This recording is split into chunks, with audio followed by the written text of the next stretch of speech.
Siamo in uno dei posti più belli della Sicilia, siamo al Museo Salinas, qua sono costruiti millenni della nostra storia e siamo con la direttrice Caterina Greco. Ci guidi in questo viaggio nella nostra storia. Allora, intanto benvenuti al Museo Salinas. E qua siamo proprio all'ingresso e così si può apprezzare intanto il luogo. Noi siamo molto orgogliosi del fatto che siamo il museo siciliano che da 2 secoli, dall'800, è ininterrottamente in questa sede, dal 1866. Il museo è un museo molto antico. E con una storia, cioè, è passati qua di fatto gran parte dei beni, quantomeno quelli custoditi a Palermo, perché Non hanno... solo quelli di Palermo, perché siccome appunto qui aveva sede in epoca borbonica, non solo a Palermo aveva sede appunto il Regio Museo dell'Università, si può dire che oggi il Museo Salinas, come dire, dialoga anche con tutte le altre numerose istituzioni culturali che nel frattempo sono sorte in Sicilia. E adesso, Entriamo? e adesso entriamo. Questo bellissimo giardino che è stato risistemato appunto nel dopoguerra, quella era l'ala che fu colpita dal bombardamento e quello è Salinas. Questo è Antonino Salinas, al quale il museo è stato intitolato nel 94, un grande archeologo che è stato ininterrottamente direttore del museo dal 1873 al momento della sua morte nel 1914. Allora non si andava in pensione, non c'era il concetto di pensione che abbiamo noi.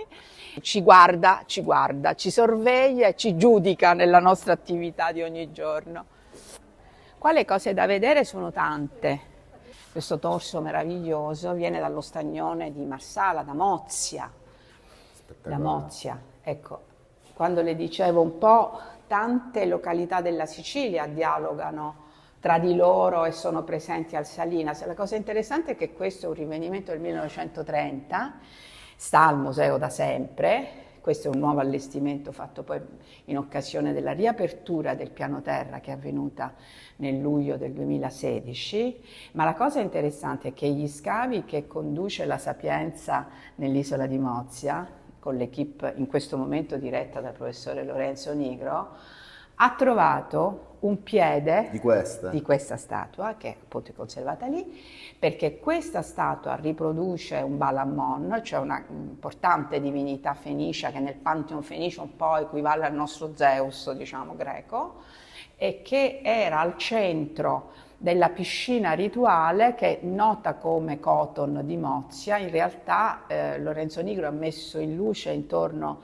a questa piscina, in quell'area, un grande santuario fenicio molto importante, che addirittura i cui materiali, le cui tracce come dire, risalgono alla metà dell'VIII secolo, quindi quando più o meno i fenici si installano a Mozia, e questa, come accade nei santuari orientali, che conosciamo bene del vicino Oriente, questa era la figura di Balammon che troneggiava al centro di questa piscina rituale, quindi si sa che il Coton non è più un porto, un bacino di carenaggio, ma è una piscina rituale. E hanno trovato il piedone che sta... Ma il piede poi verrà ricongiunto? Qual è il No, piano? per adesso no, diciamo, non è stato previsto, ma chi lo sa, magari in futuro sì. E comunque lo sappiamo, poi voi sapete che adesso con le ricostruzioni digitali si può mettere insieme tutto quanto. Loro hanno fatto una bella ripresa digitale loro della Sapienza, appunto, come dire, rimettendolo quasi al centro della piscina. Tutto virtuale però. Questi sono i nostri magnifici sarcofagi della Cannita, anche questo è un'unità, una rarità assoluta nel Mediterraneo. Sono sarcofagi di tipo sidonio, si datano alla prima metà del V secolo, sono di marmo pario, vengono da Pizzo Cannita, ma non si conosce di più di questo ritrovamento, vicino, dietro Solunto sostanzialmente, lungo il corso dell'Eleuterio. E sono dei rinvenimenti della fine del 600 e del 700, quindi molto prima che cominciassero gli scavi. Non abbiamo grandi notizie sul luogo di rinvenimento, ma sono straordinari. Questo genere di sarcofagi, che parla chiaramente di una committenza molto alta, molto privilegiata, molto, come dire, danarosa, sono appunto di tipo sidonio, quindi sono tipici della cultura cartaginese o comunque punica. Ma ce ne sono pochi nel Mediterraneo, solo appunto a Sidone, qualche cosa c'è anche a Cadice, all'altra estremità del Mediterraneo. In Sicilia ci sono solo questi. Solo questi, quindi Sono strepitosi. Qua c'è il nostro Zeus di Solunto, questo è un po' una mascotte del museo, perché viene appunto da Solunto, un rinvenimento dell'Ottocento, è in gran parte ricostruito, come vedete, dal Villareale. I pezzi originali sono pochissimi, fu ricostruito dal Villareale alla fine dell'Ottocento. Valerio Villareale era un importante scultore, esperto anche della scultura in gesso, in stucco, che insegnava all'Accademia di Belle Arti di Palermo, ed era anche restauratore. Quindi, però la cosa interessante, per cui è diventato famosissimo, è che con questa mano, guardi, venga qua, sembra il gesto del like oggi.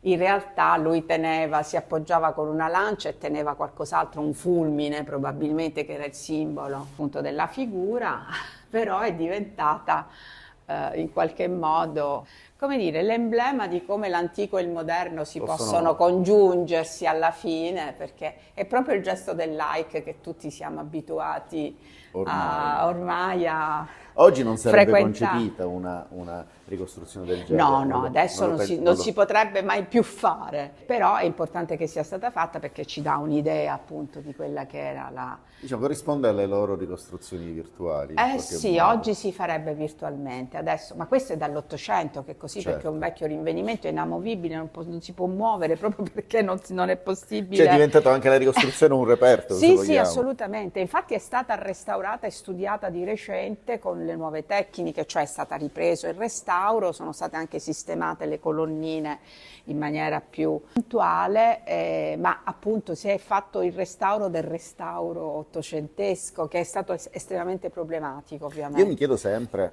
faccio una domanda che, certo, voi custodite un patrimonio importantissimo, c'è una responsabilità, la sente questa responsabilità? Certo, enorme.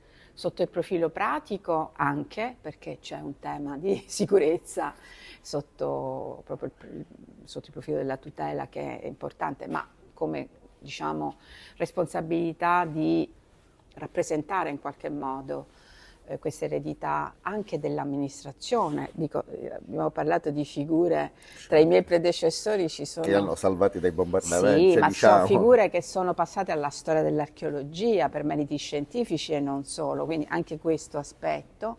E poi di spiegarla, in qualche modo di divulgarla a un pubblico che oggi non è ovviamente quello di una volta, e che si accosta a un museo chiedendo anche altro, giustamente chiedendo altro, cioè chiedendo di trovare non solo la spiegazione di quel che sono i reperti, ma anche, come dire, la chiave per avvicinarsi al mondo antico, perché se si trova questa chiave poi si scopre che tutto è molto contemporaneo invece. Ci sono dei valori, dei principi, dei concetti, soprattutto quelli che vengono dal mondo greco, perché noi, diciamo, siamo figli di quella eredità culturale europea, occidentale, della cultura occidentale, che ancora oggi parlano alla nostra cultura di oggi. Quindi bisogna riuscire a fare questo, non è facilissimo, però ci proviamo, ecco.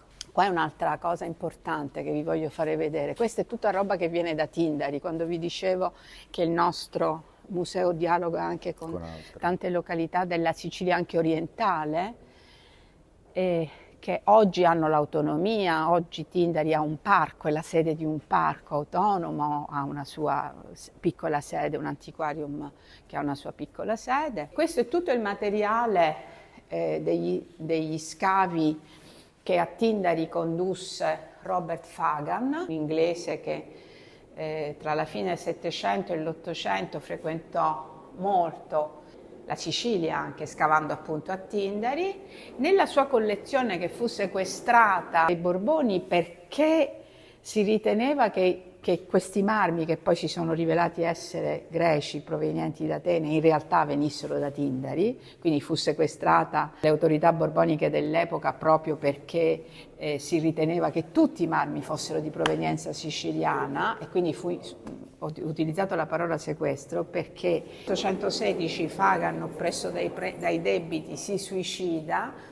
La moglie, la vedova, la giovane vedova che qui è rappresentata in un dipinto d'epoca, cerca di riprendere tutto questo materiale dai magazzini siciliani dove erano custoditi, proprio a Palermo, vicino alla dogana del porto, e probabilmente per rivenderli a qualche museo nazionale, magari verso l'Inghilterra, come si usava. Sono quegli anni lì, tra il 10 e il 20 dell'Ottocento, e appunto invece le autorità borboniche bloccarono l'operazione, fermarono l'operazione. La collezione fu acquistata allora dall'università, e tra questi marmi che adesso vedete qua c'era, questo è un calco, c'era questo piede del Partenone originale, della sesta lastra del fregio orientale del Partenone, il piede di Artemide, seduta nel consesso degli dei, che abbiamo restituito ad Atene, che è stata una bellissima operazione, il primo museo che ha restituito.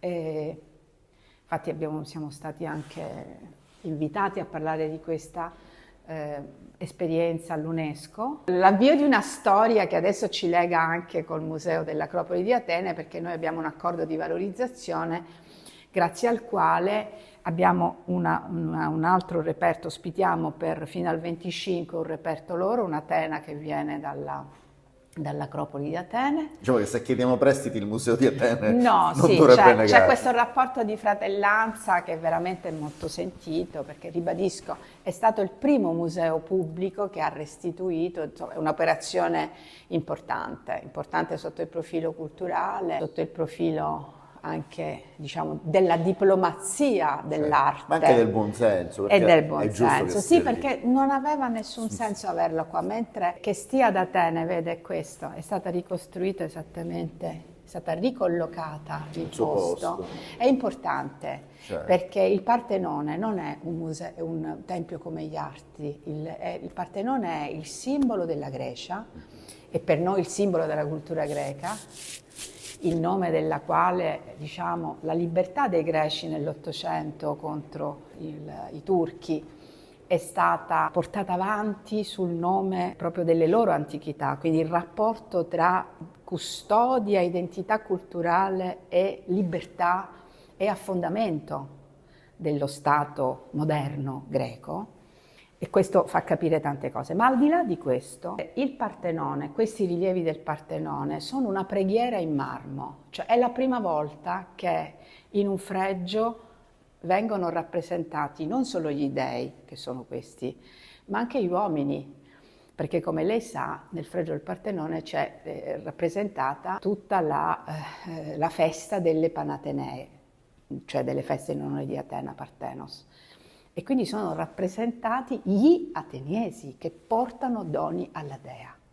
Quindi è veramente una cosa molto particolare, non ha senso che stia altrove, dove non avrebbe nessun contesto. Invece lì, in questo museo dove ogni giorno entrano migliaia di persone, c'è una targa che ricorda la Sicilia, il Museo Salinas, che ha fatto questa donazione, e quindi c'è, come dire, se vogliamo, anche un ritorno d'immagine al contrario dagli amici di Atene. È stato dato prima con un prestito di lungo periodo agli inizi del 22, gennaio del 22, poi tutta l'operazione di donazione che abbiamo chiuso anche attraverso gli organi del Ministero della Cultura, perché era un'operazione, come dire, complessa, da marzo del 22. Quindi recentissimo.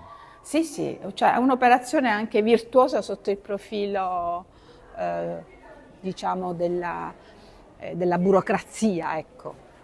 Però abbiamo avuto anche l'accordo dei nostri colleghi del Ministero, insomma è stata una bella iniziativa.